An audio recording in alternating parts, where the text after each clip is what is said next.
Go. The big on-air symbol at the top. It's intimidating. Only I can prevent forest fires? Is that what you're telling me? Yes. Okay. Because Yeah. I feel like you're trying to tell me something, and I'm just not entirely. Sub sex live. Okay. All right. Welcome to Trauma Talk with Brandon, Miranda, and Sarah, who is invisible because she doesn't want people to see her eating food. We'll just go right into it. So, today's Trauma Talk is going to be entirely about microaggressions. And so, microaggressions come in the form of, well, Miranda, would you define a microaggression for me, please? Sure. So, I'll define it by kind of comparing it to macroaggressions. So, macroaggressions would be something like being called slurs, being physically assaulted, like those sorts of things are macroaggressions. Obviously, they're bad. Microaggressions tend to be things that are more like thoughtless comments.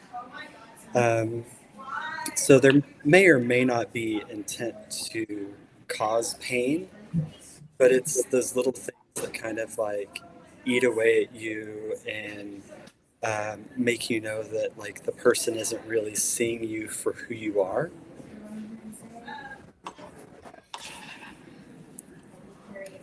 Right. So,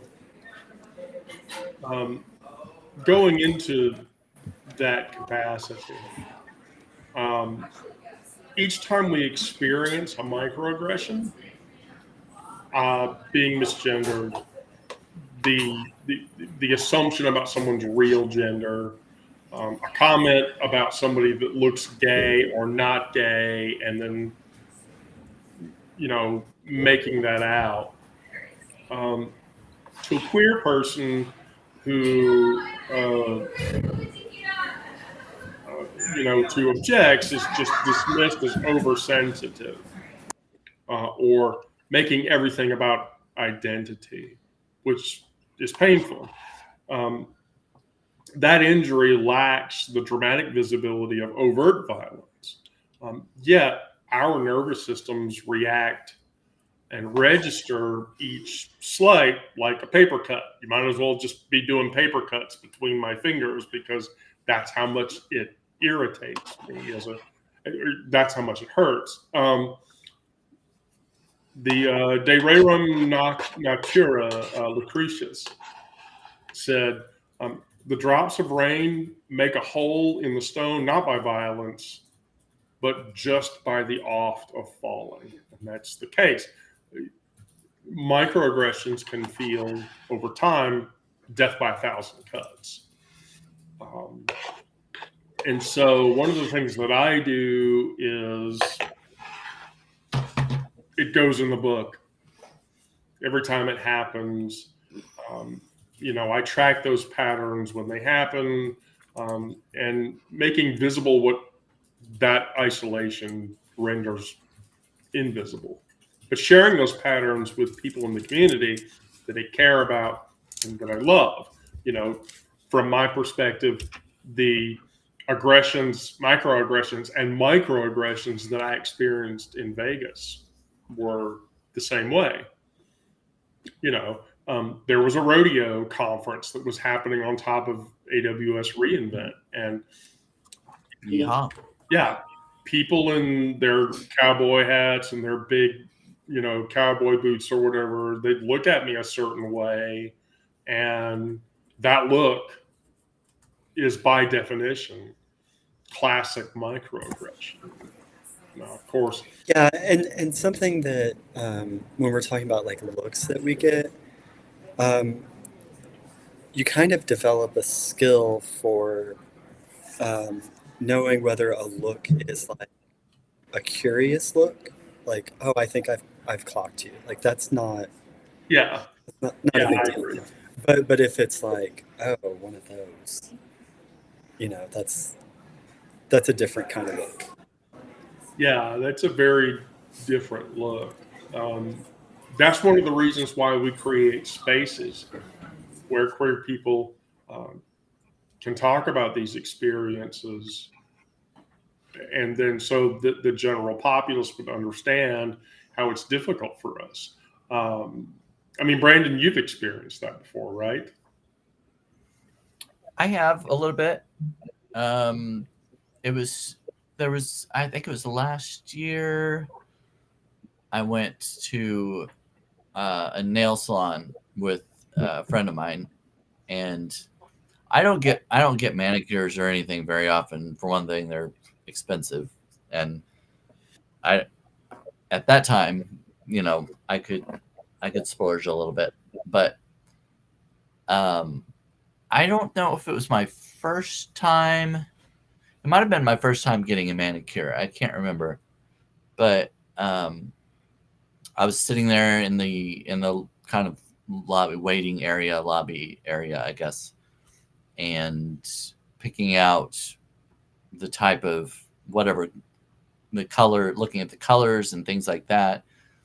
And also in the waiting area was this older man who I believe was waiting for his wife. I'm assuming it was his wife, an older woman, getting her nails done or whatever. And he was sitting there waiting and wearing I believe it was a veteran's cap or something like that. And I might have been like excited or something, kind of, just, I wasn't being like real loud or flamboyant or anything, but I was like, oh, this is, I was just kind of having fun with picking out what I was going to get or whatever.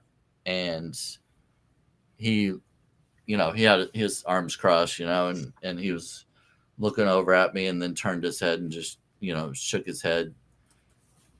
And that was the look like Miranda was talking about. You kind of get skilled at determining what kind of look a person is giving you or whatever.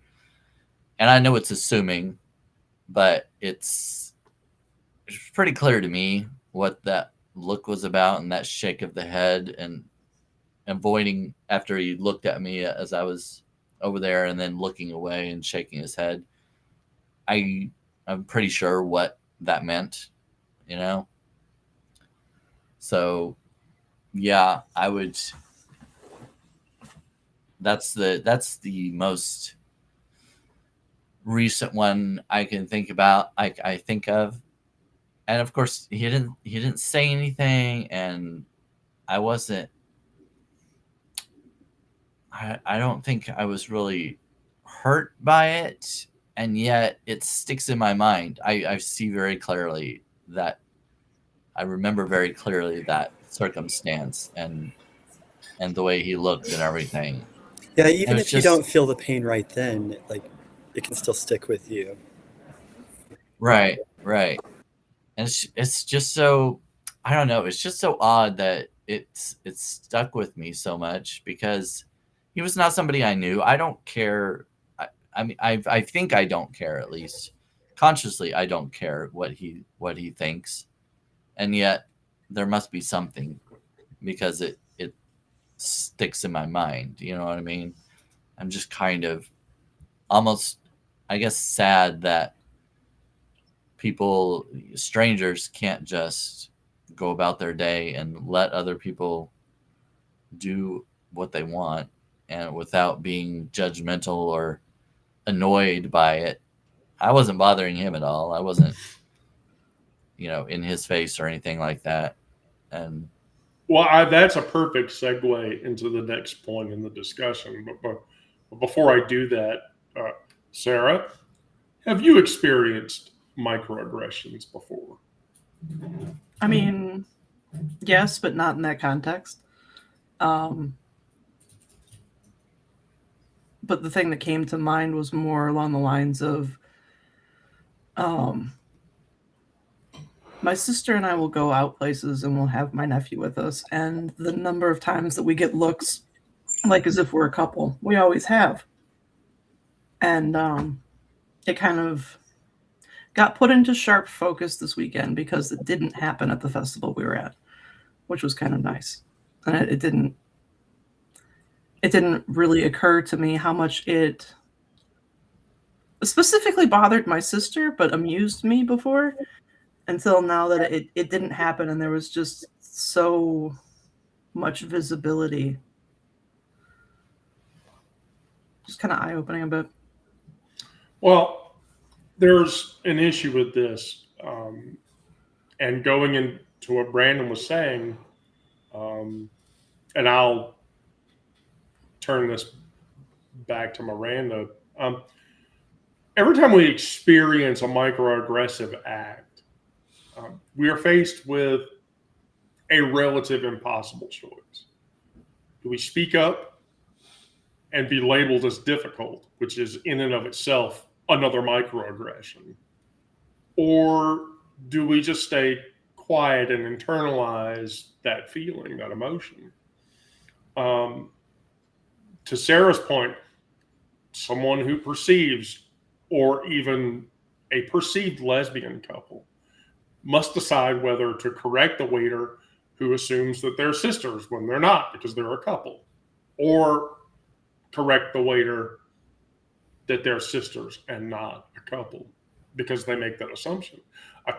As a trans woman, you calculate whether correcting pronouns at the time they happen, is it worth it or is it not worth it? And that cognitive effect, those, I hate to use the term, but micro decisions, it builds up over time. It causes an individual like myself to emotional monitor. Emotional monitoring is something that people, when a person has abuse history, emotional monitoring is something that an abuse history person does. That's the person that asks, am I trans enough? Am I queer enough? Do you still love me? Do you care about me? You're asking those questions because you fear that that emotional state has changed. That's on one side of the reactionary spectrum versus the other side of the revolutionary spectrum, which is like, again, do I correct somebody for improper pronoun usage? Is it worth it for me to do it? You sort of have to develop correction protocols. Things that you say to a straight person versus things you would say to another trans person versus things you would say to a fellow queer person. Scripts and signals and shared responsibility systems, but practicing selective engagement becomes necessary. You identify with spaces that warrant energy for correction in which simply survive, or in which you would just choose to simply survive. Aristotle, we are what we repeatedly do. Excellence, then, is not an act, but it is itself just a habit. And how we deal with those things behaves in the same way. Miranda? Yeah, those little situations and like policing your own reaction to it is something that like it feels like there's no right answer sometimes, because if you correct the person who's misgendering you, then are they going to escalate the situation into like, oh, you're a hysterical tranny,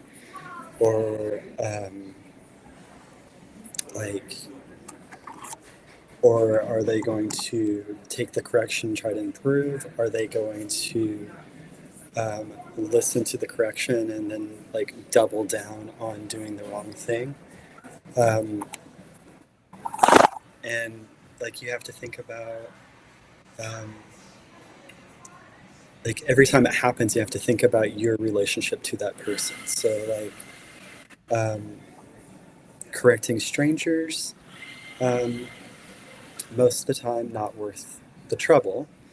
But when it's your friends and your family, then like you have to speak up at some point, or they're not going to change. And it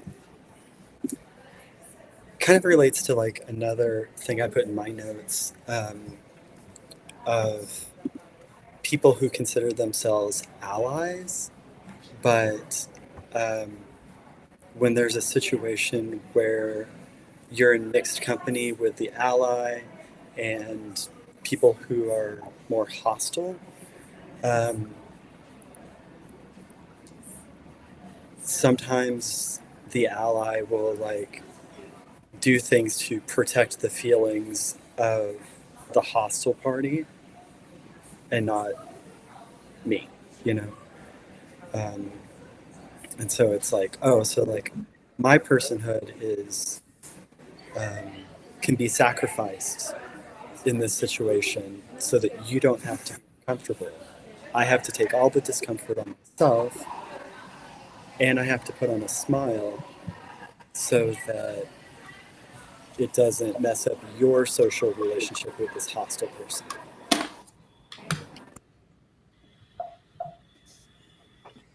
Brandon? Yeah, I think there are a couple other things to think about too. Like if you do address, like with the guy, it was just a look, he looked away and shook his head or whatever. I could say something like, "Do you have a problem?" or something, where I could, even though he didn't address me or anything, and maybe he didn't even intend for me to see the look and the shake of the head. So am I starting something if I say something, and also thinking about, well, kind of like Miranda said about what your relationship is, if it's a stranger, and also if you think you'll ever see that person again. I was in a nail salon in a different town, and I will very likely never see that person again. And so what does it matter if I address him or whatever? And you're also, if you do address the person, you're acknowledging that they have done this, that they are being offensive or aggressive or whatever. Yeah, and sometimes they're like baiting you for that reaction. Right. You could choose either to ignore. You could pretend, oh, maybe I misheard them. Maybe I didn't hear the misgendering, or I missed the look or whatever. But if you say something, you're acknowledging, you're kind of giving them some power by acknowledging that they have done this and that it has bothered you. Because if you're saying something to them, it has bothered you enough that you're going to speak up. So that's also something to weigh out. Do you want to give that to them in a way, Or there's also looking at it as they should stop doing. They can't just get away with it all the time. I don't know. It's a really hard decision to make, I think, and it's probably a case by case basis. Basically, I experienced another time earlier this summer. I was at the beach in Maine, and I was wearing a very short spandex material shorts, swimsuit kind of thing, and I got a couple looks from people like, you shouldn't be wearing that, or obviously he's gay if he's wearing something like that. Straight men don't wear that, but and those kind of looks bothered me a little bit, I guess. Like, I wasn't being like, it wasn't a bikini or anything. I wasn't showing off anything I wasn't supposed to show off or anything like that. But there were cute little shorts actually. And Robin Wilding, she was like, I loved them. I thought they were cute, and she was with me on the beach. She didn't notice any looks or anything, and she wouldn't, I don't think. I mean, that's not something she's kind of trained herself to look for. I wouldn't expect her to have noticed, but I just pick up on those kind of things. I'm always like people watching and kind of analyzing the room or the whatever the area. But anyway, I'm not sure. I don't remember where I was going with all that, but well, the people watching, that goes back to emotional monitoring. You watch the reactions of people in the room. And the reason that you do that is so that you can establish an emotional baseline. And self-protection. And like queer people have to have more situational awareness than a lot of us. Yeah. The reason for that. Well, Sarah, did you have anything you wanted to add? I still feel like my microaggression experience isn't on the same topic, really.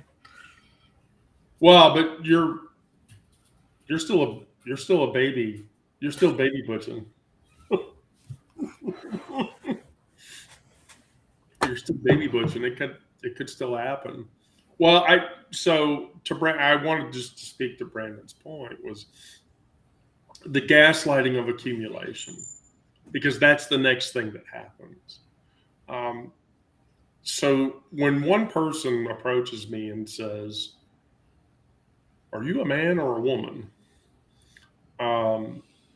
The perpetrator of that act rarely ever witnesses the 100 that preceded that one.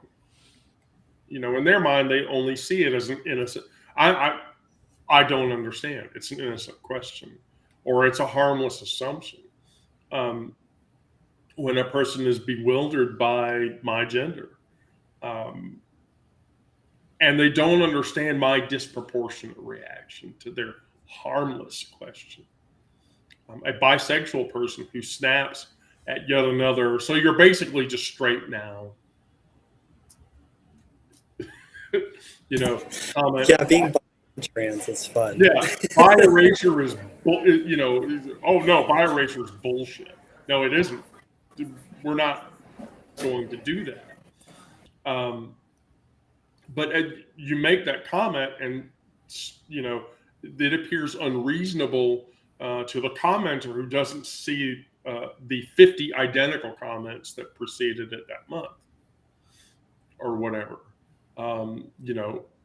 That temporal isolation becomes a form of gaslighting that denies the reality of that cumulative harm outwardly over time. So you practice articulating that context when it's safe to do so. Okay, this is the 14th time this month I've had to answer that question. And this is why I'm bothered by the fact that you're asking it. You're asking this question. I want you to understand how many times a month I answer that question.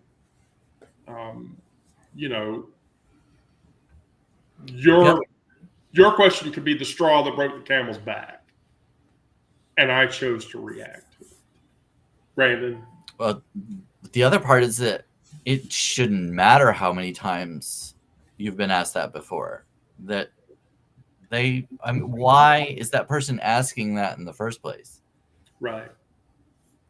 I understand that, like, maybe the reaction is based on so many times before, but just the one time, why would someone just come up and ask if you're a man or a woman what they're you could replace that question with what genitalia do you have, or something like that. It's like, why would anybody go up to someone and ask just that kind of question? Yeah, well, they ask about that too, because they'll be Right. like, they'll clock me as a trans woman and then just think, okay, I can ask her if she's had the surgery. Or, like, why do you care? Yeah. Like, Right. we are not intimate partners, so you don't need to know that information. Yeah. Like, who do you have sex with? Like, not you. I mean, that's all you need to know. Yeah. Not you. From a gay perspective, I mean, that's like, are you the man or the woman in the relationship? Right. Yes. I hate that fucking question. Yes. I hate that fucking question.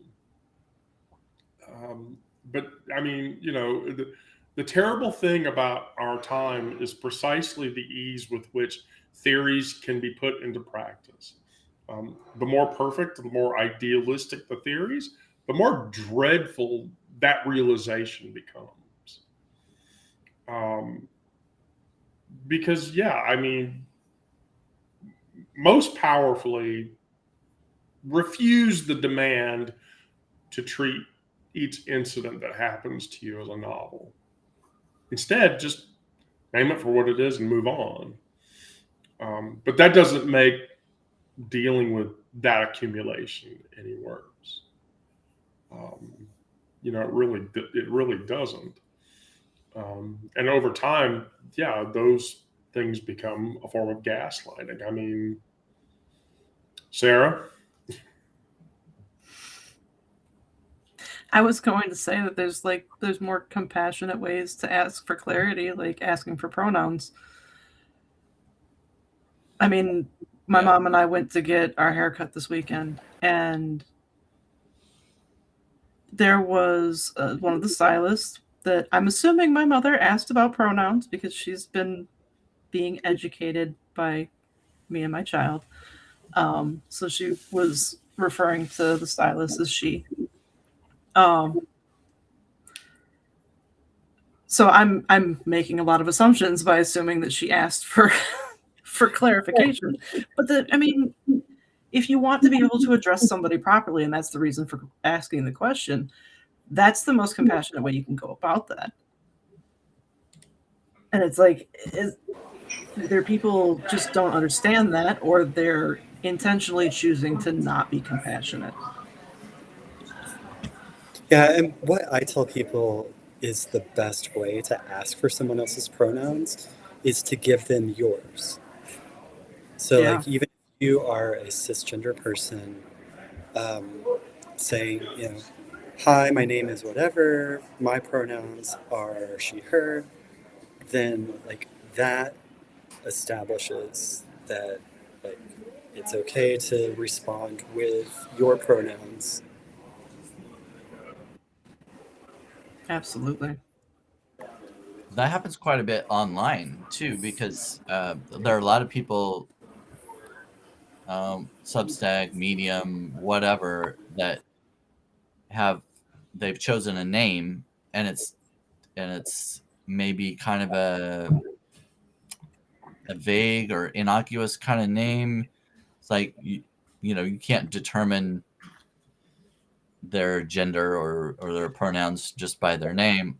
Like, there was one I was just talked to yesterday, and I'd seen her in a lot of the chats and everything, and for some reason, I don't know why, but for some reason I was assuming she was a female, but that was just an assumption, really, because by the name I wouldn't have been able to tell that. maybe just by the kinds of interactions or whatever. So as we talked in a DM in the chats, and I just asked because I was like, I've been assuming this, but that's not necessarily true. So I just wanted to ask, and she said, well, yes, you're right. I am a woman. I'm blah blah blah blah blah. So, but yeah, I think that you have to do that a lot online because you may not see the person, you may not know just by the name or their description. Some people don't have it in their description, because I did go to her profile and there was nothing in the profile to identify who she was or what her pronouns were or anything like that. So, you either assume or you ask. Well, and by doing that, or by experiencing that, that inspires the erosion of self-trust. Because if they happen enough over time, after the 1,000th time that I've been asked the question about my gender, doubt starts to creep in. You can't stop it. We're all human beings. And so then I ask myself, am I overreacting? Am I seeing harm where none exists? I mean, I got on that elevator in Vegas, and this dude in a cowboy hat and his boots with his wife and his family and two Indian guys. So two guys clearly from India.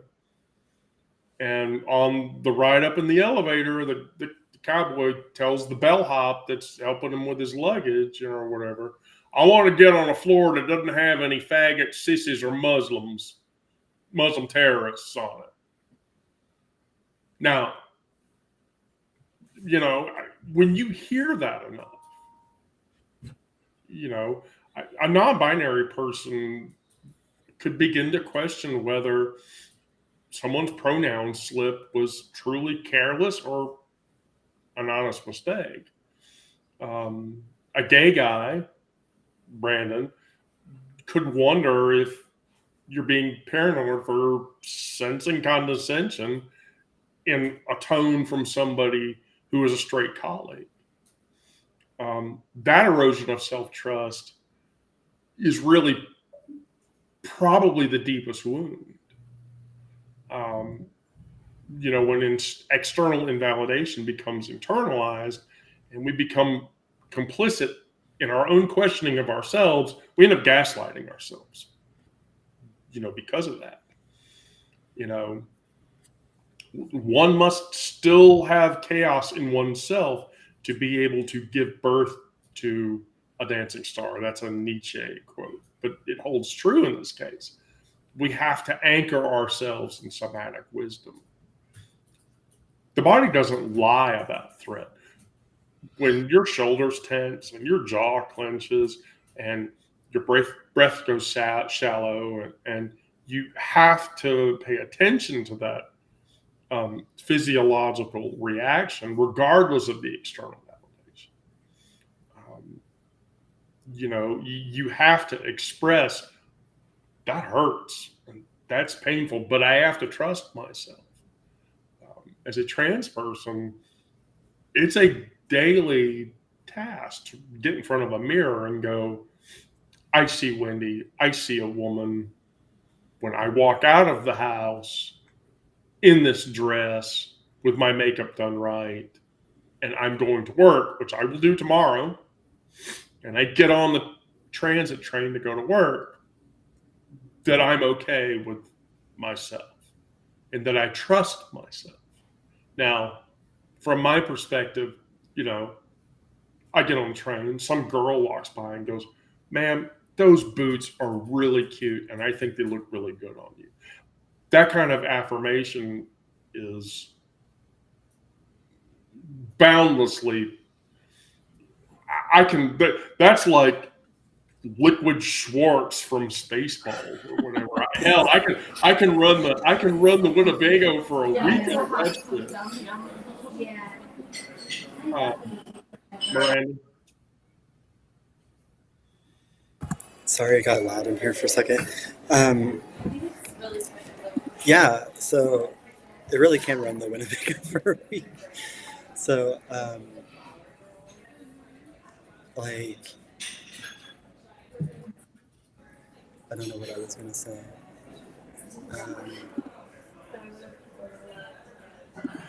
Sorry, it's loud. It's loud in here. Yeah. Yeah, skip me for now. Right. Brandon, do you trust yourself, Brandon? Oh, sometimes. Well, one thing I was thinking about when you were talking about that was passive aggressive behaviors, which can sometimes be, I don't know if it's, I don't think it's always the same as microaggression, because microaggression is more intentional. Sometimes passive aggressive, I don't know if it's always intentional. I think maybe it is. I don't know. They're not the same thing, right? So like with my family, there's a lot of passive aggressive, a lot of guilt inducing. And a lot of times I don't think there's intentional harm behind, like when my mom or my aunt, my grandma, whenever they would use guilt to try to get you to do something or whatever, I don't think they were intending harm, because that's like, it was just kind of an automatic thing that was passed down to them. But a lot of passive aggressive behavior, I think kind of it should be addressed, though. Like, you tell them, you said this, and this is what I felt about it. This, I was hurt by this, and maybe you didn't mean to hurt me, but I wanted to make you aware of it for the future. Well, I would say that a lot of passive aggressive behavior does fall into the microaggression. Yeah. So I have a family member who is very conservative Christian, very religious. And when addressing me or when talking about me to my wife, she's always polite, always uses my correct name and pronouns. But we have kind of like a weird space going on as far as social media interactions. So like Carolyn and I do a lot of hiking. Sometimes one or both of the kids will go with us, and a lot of times I'll post pictures from our hikes. And there have been several times, so I know that this is like not accidental. There have been several times where I've posted a gallery of pictures that are like beautiful scenery, selfie of me, selfie with my wife. Oh, here's a picture of our kid. And this family member will not like the entire post, will like the pictures of our kid, won't like any of my selfies, won't like any of the pictures of my wife and me together. And I know that what's behind that is this theology of not affirming sin. But,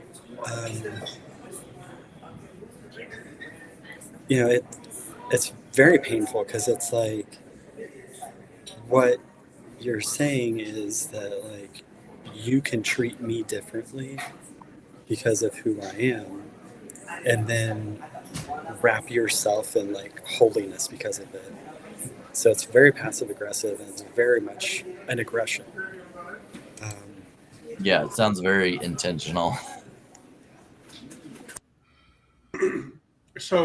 Passive aggressive behavior is classically microaggressive. If you sigh at if a person sighs at the crucial time, eye rolling, silence when there should be a comment. And the larger problem that I have with that is it creates this stolen capacity for just being ordinary. You know, straight cisgender people experience daily life as a neutral backdrop for whatever their chosen dramas, are. Queer people are, as a queer person, I'm under a constant barrage of microaggression, um, just to lose access to something completely unremarkable. Every coffee shop becomes an assessment. I walk into a coffee shop. Who's going to be friendly versus who isn't? Um, every family gathering is a performance of damage control. How much am I going to put up with from family members when I get together with them? You know, um, that accumulation, that doesn't just hurt. It colonizes a collective consciousness, um, making it impossible to inhabit the taken for granted ease that's just unmarked privilege of conformity. The real voyage of discovery consists not seeking new landscapes, but in just having a different set of eyes. So that causes us to organize patterns of just ordinary everyday life, routines, rituals, spaces where you feel safe. Um, it's so normalized that it becomes boring. But that's the thing. There's joy in that boring. I go to this bar at night. Everybody in that bar is queer as fuck. I get a shot of bourbon. I sit down and I drink it. And I know that whatever happens through the course of that night, that everybody else in that bar is going to be okay with whatever comes out of my mouth or whatever I say. Or, you practice deliberately making life smaller sometimes. The joy of, an unremarkable grocery run where I get an affirming statement, or an ordinary Tuesday evening where I'm sitting in front of my terminal playing card games, getting my ass beat by people much smarter at those games than I am. But those moments of just recovered banality and ordinary existence are radical acts of reclamation that I take for myself because of all the shit that I deal with when I go out there. I mean, you feel that way, don't you, Miranda?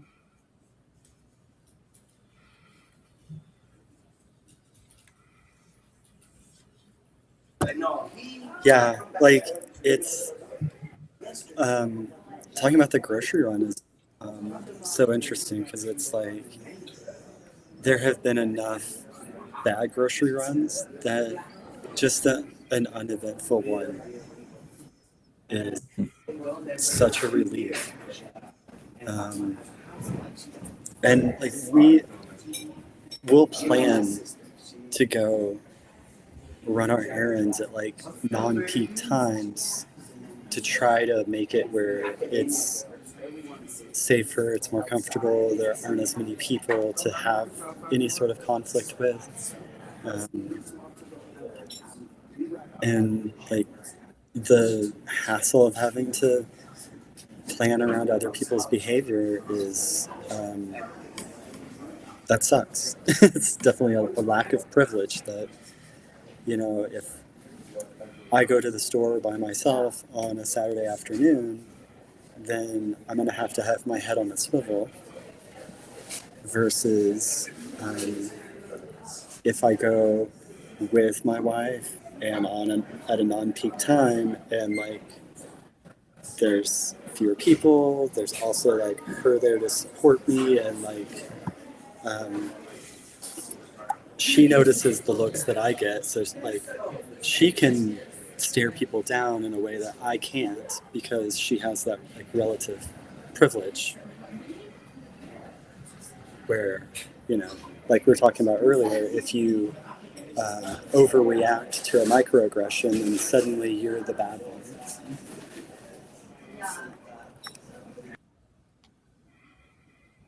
I can see that as like, because if you're with somebody who's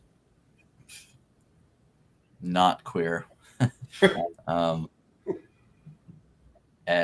but if you respond to that person, it won't mean as much because a lot of times they will see you as less than them, at least, maybe less than human, but at a different level, a lower level than they are, and so they're not going to pay attention to anything you retaliate with or try to teach them any kind of lesson or make them aware of anything. That they're not likely to listen to that. But I can understand, like, if your wife were to say something or give that look or whatever, that might make them kind of at least have second thoughts. Oh, my spousal person gives a look. Yeah. She does.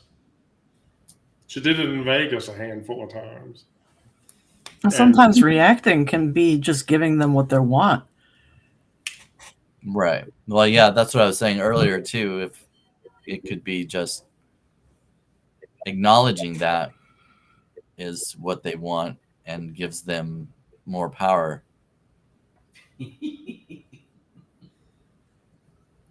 That sounded like an evil laugh. When it comes out of her mouth,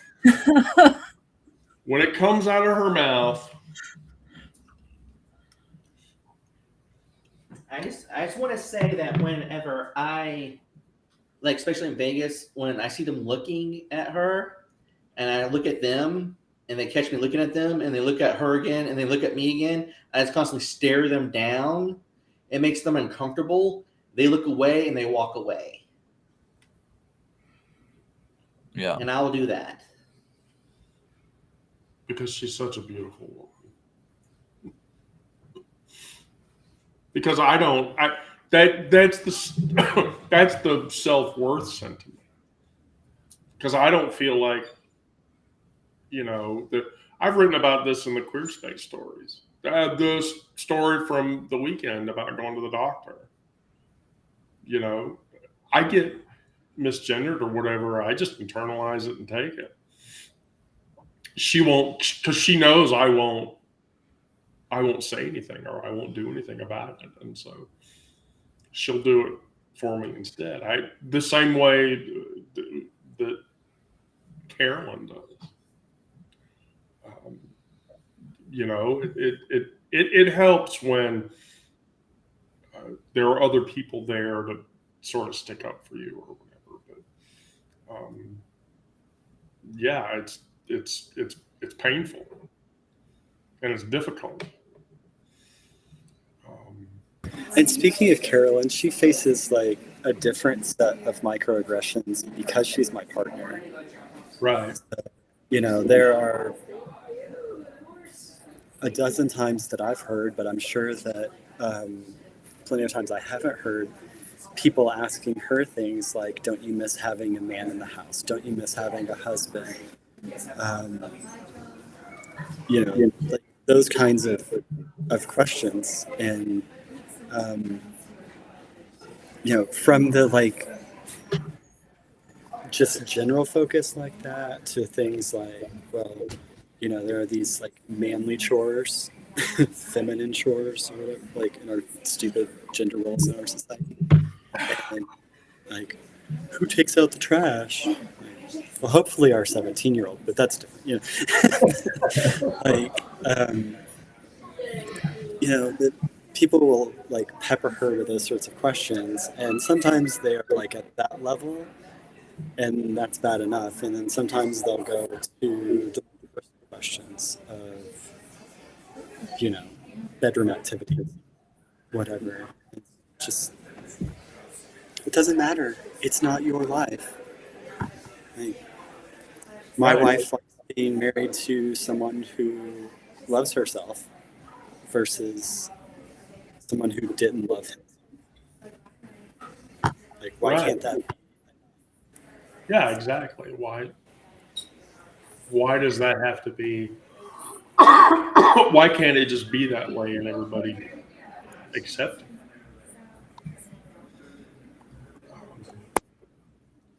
You know,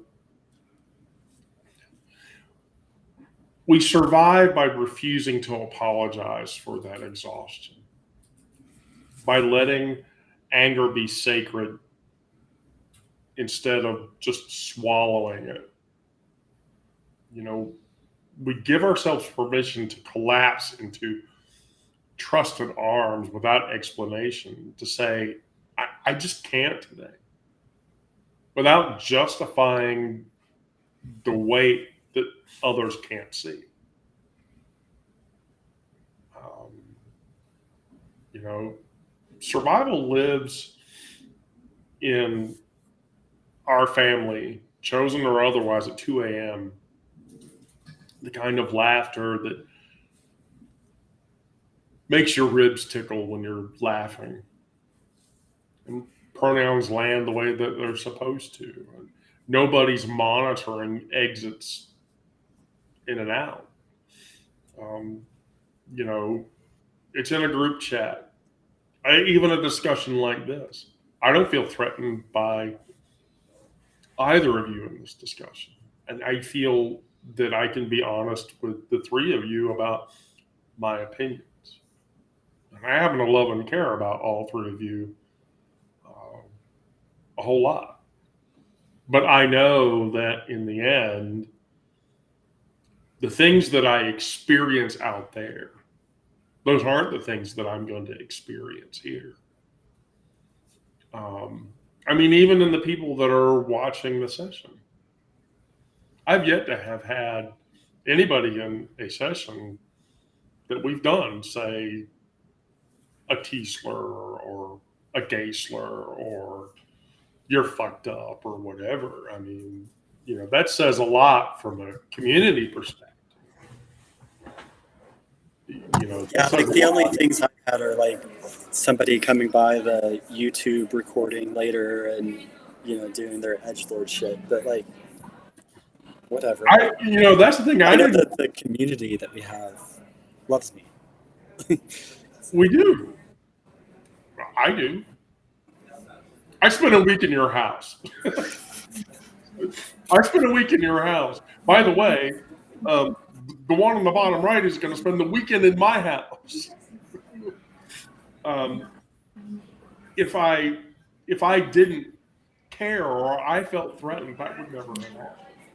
Hell, if you felt threatened by me, that would never have happened. You know, this is why I say we can't break the band up. We have to keep the band together. Just let's not get to like, you know, AC/DC's age and keep going on stage even though we're not supposed to. Oh my gosh. Angus is still doing that schoolboy outfit thing, and it's just such a caricature of himself at this point. Right. Yeah, but like they look like my granddad looked. They were like in their 70s. It's horrible. But the thing that I was driving at is we grant ourselves permission to be ordinary. We have to. Gloriously, tediously unremarkable. To grocery shop without performing resilience. That's the key. Hell, I don't give a shit if I ever pass or not. I mean, yeah, I want my boobs to be bigger. And, you know, I would like certain parts of my body to match my gender. I work towards those goals, but you know, to be mediocre and tired and petty and boring, to take up space with, you know, our full messy humanity instead of trying to compress myself into into I hate to say this, into digestible inspiration porn because that's what they want. Yeah. The radical act isn't perfect resistance to every microaggression. It's just staying soft enough to still feel the pressure. You know, I want to feel the sun on my face just like everybody else. My spouse's hand, the electric moment when another queer person interacts with me and says, "You look really good today. I think you're really cute today. Keep doing that." You know, and that makes knowing and understanding easier. We survive by building small sanctuaries everywhere we go. We carry all of that home within ourselves, and we believe our own nervous systems over everyone else's gaslighting, and then just ignore the rest of it. I think. Brandon. Well, I want to feel the sun on my face, especially today because it's cold. I don't like the winter. Is my lens flare like coming through to you? Is That's that coming through are the sun rays from, you know, she's high up enough in the air, it shouldn't be cloudy there. Yeah, I appreciate these spaces to feel safe and feel like I relate in some way to other people that I may not find in this general vicinity.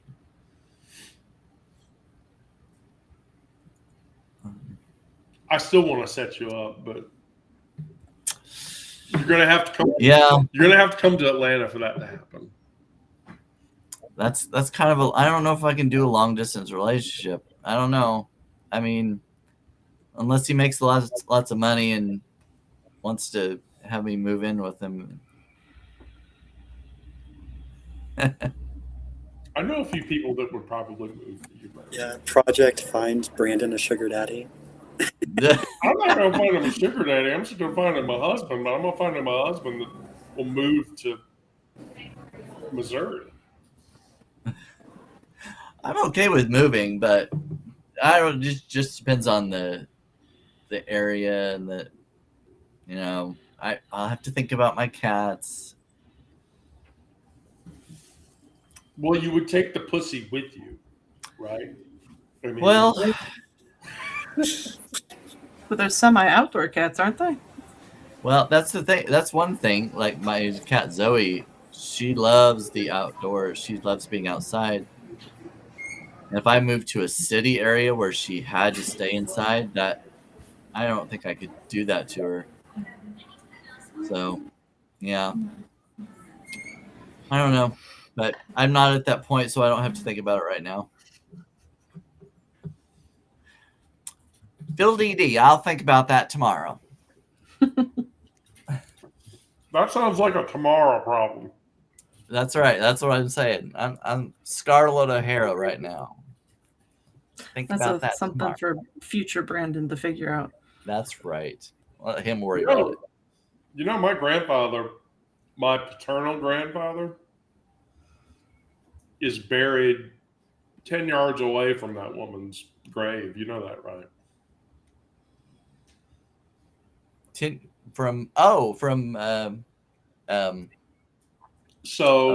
What's her name? Little bit of history here. My father's family are all original Atlanta natives. So I'm going to dead name myself here, but I was the fifth William, of which the first William on my father's side of the family moved to Atlanta in 1863. It was pre-Civil War, but anyway. So, or maybe it was 1880. Anyway, and so there is my paternal family's plot in Oakland Cemetery in Atlanta, which is the oldest and largest cemetery still erected and standing. And basically, like, there's my dad's family plot, so my paternal family plot, where my grandfather and my grandmother and my great grandfather and his wife, they're all buried there. And Margaret Mitchell's grave is, I shit you not, an 18-step walk away from where they're buried. Now, legitimately, there are also about 16 Confederate generals, which is racist as fuck, and I completely understand that. But I have family buried there, so I have to just sort of ignore that fact. Well, at least those graves are there as gender-neutral bathrooms if you go. Yeah, it's gender. Yeah, Confederate general graves are a gender-neutral bathroom.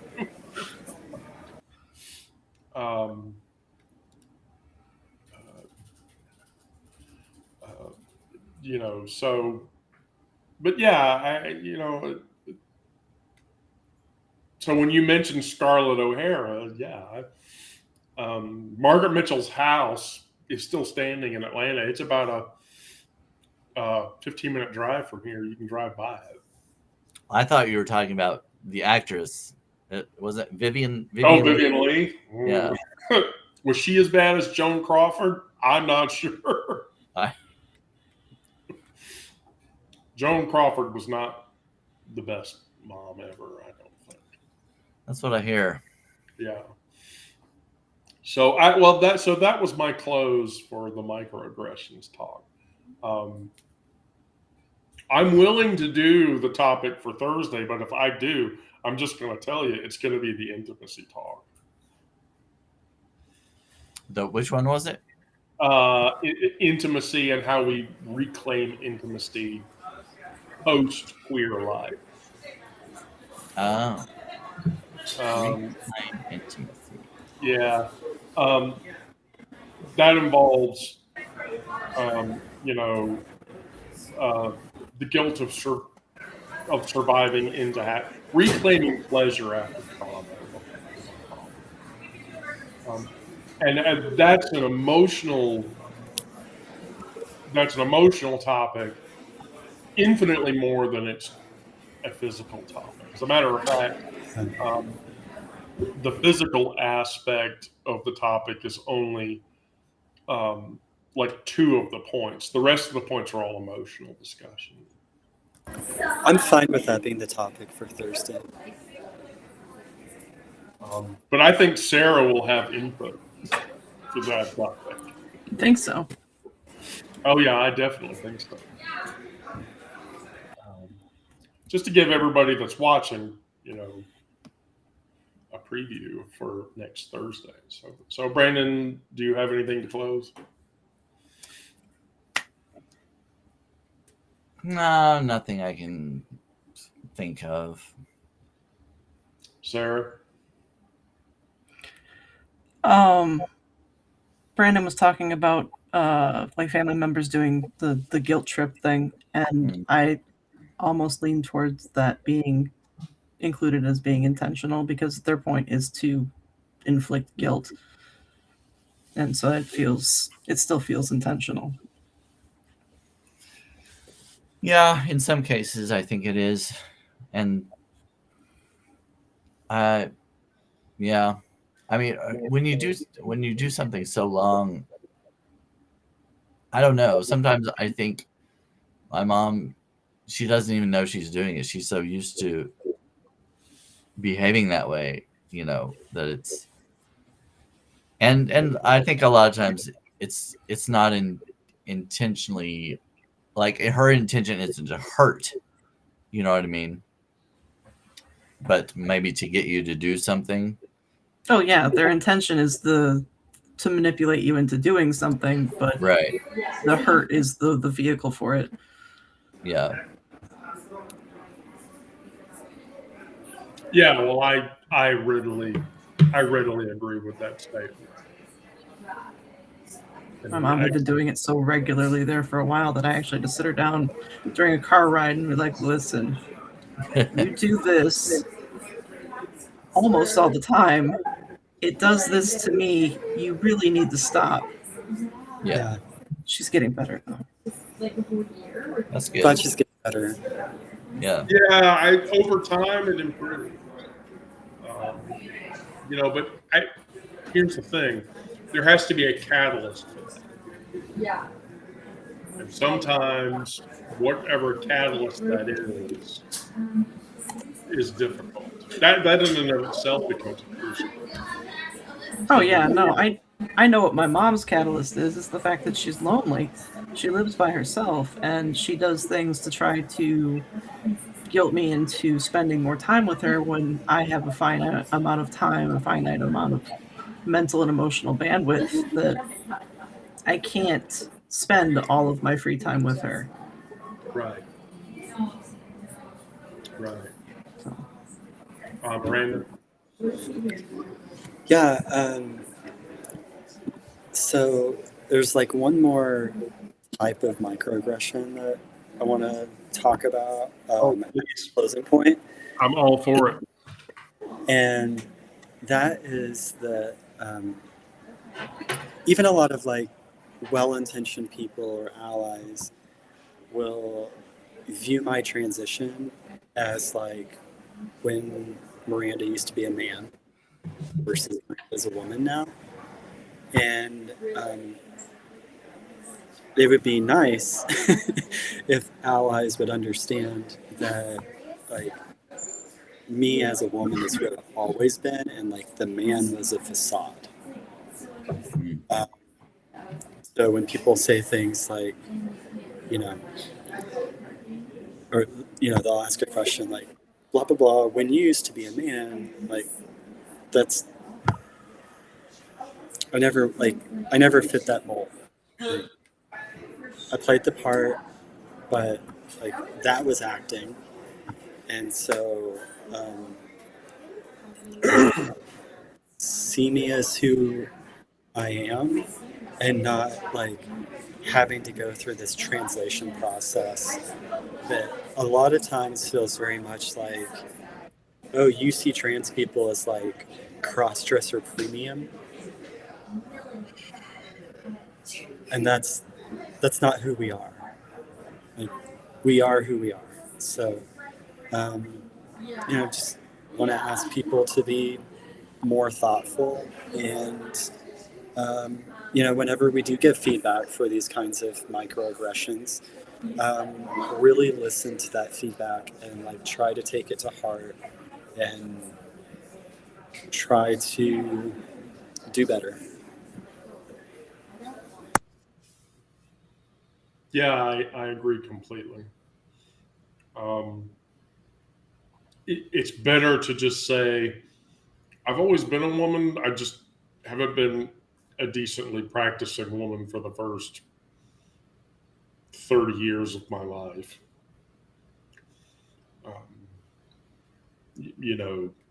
But that goes back to the whole societal norm conversation or whatever. And so, but I agree with you. I very much dislike the language of, well, you used to be a guy and blah, blah, blah, blah, blah.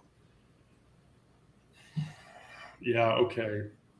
Yeah, like use the language to talk about us that we use to talk about us, not the language that people who hate us use to talk about us. Yes, exactly. Yeah, I agree with that completely. 100%. So, Thursday, same bat time, same bat channel? Sounds good. Probably. Probably. Well, there's somebody I'm gonna have on. I'm not sure what time she can do it yet, but I'll try to work around it. We'll see. You want to bring her in here? Now she's never been on live before, so I kind of wanted to do it just. Oh, you're warming up. You're warming somebody up. Is that Yeah. somebody you could bring on the show eventually? I mean, she might want to. Okay. I don't know. It's Ginger Cook. Oh God, yes. Oh my God. That one has been short of Miranda. Miranda is my original, I wanted to have her on one of my live sessions. That was because Miranda and I became friends over TikTok or whatever. But Ginger Cook, that's another one. If we could ever get her on this show, I think it would be a wildly hysterical talk. As a matter of fact, the intimacy talk, she would make that topic amazing. Oh yeah, she's hilarious. But yeah, I'm looking forward to having. That would be quite an live intro, like your first live being that topic. Yeah, that would be. No pressure. Well, it's not that. Her writing specifically about intimacy issues. Oh yeah, just It's put fucking it out there. brilliant. Yeah. It's completely fucking brilliant. All right, well, I'll Sarah, do you mind disseminating and spreading a Proton link Not at all. after the live is over? Thank you. I appreciate your administrative activities. Of course. I appreciate your administrative activities. Brandon, I have something to ask you about, but I'll have a conversation with you about it later. So Oh, okay. Because I'm going back to work now. Does everybody like my mini bow, by the way? My mini bow from Disneyland. Oh, I like it. Okay, cool. Anyway, I'm trying to put more artful shit behind me so that, because when you're alive or that you have to have shit behind you, people think it's cool. I have to send you one of Kate's original pieces. I would totally put one of Kate's pieces behind me. Okay. I have some, but you can't see them because of how my camera's tilted. Yeah, you need to face your desk towards the door. That's more feng shui. Oh, you mean like me facing towards the door? Yeah, that's a feng shui thing.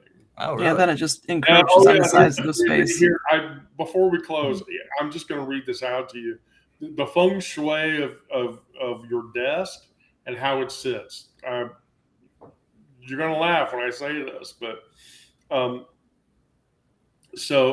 rotate your desk to face the door. Position yourself with a solid wall behind you and a clear sight line to the entrance of the room. That's the command position. Clear the surface clutter off of your desk, which I had to do this morning. And then your desk should have specific zones of activity. This is what you do for your emotional well-being. And then balance your desk. So, put some technology in one space, put your Zen sand garden, in another place, and then put a plant. Yeah, put a candle and a plant somewhere. I mean, hell, the corner of my desk has Jonathan Swift, because who's more a humanist than anybody other than Voltaire? Well, it's Jonathan Swift. Oh my God, Brandon! I have a fake plant. That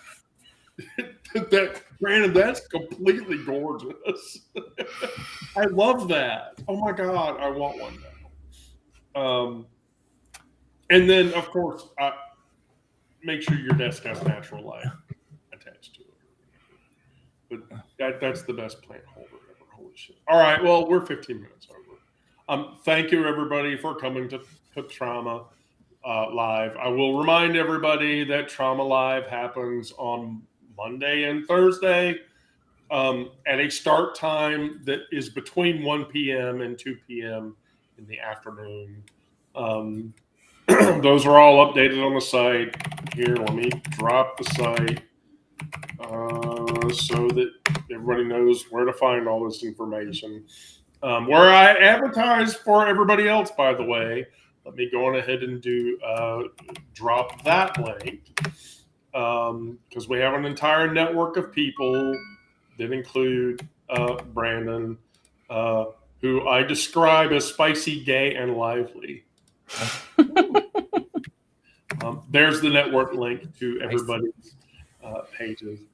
Thank you all, Miranda, Brandon, Sarah. I love you all. Please have a good day. We'll connect on